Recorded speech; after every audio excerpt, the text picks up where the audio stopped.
qui Est-ce que ce point-là, au fond, est véritablement compris? Mais aujourd'hui, on critique les religions, on les critique abondamment.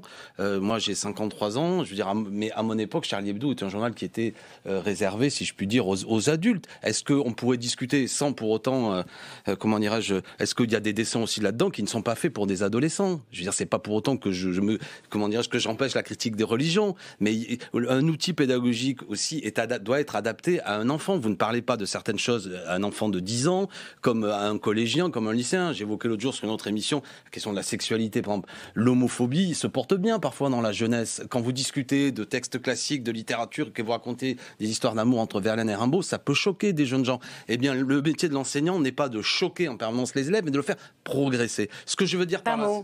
Non, mais c'est une manière de dire attention aussi nous-mêmes, en ne faisant pas, en comprenant que malgré les coups qu'elle subit aujourd'hui l'école, elle doit rester un lieu de transmission. Et le but, c'est que l'enseignant, il soit compris, et pas qu'un ministre fasse aussi de la politique politicienne à travers des drames, ce qui a été hélas le cas dernièrement. Jean-Pierre Robin, je vous donne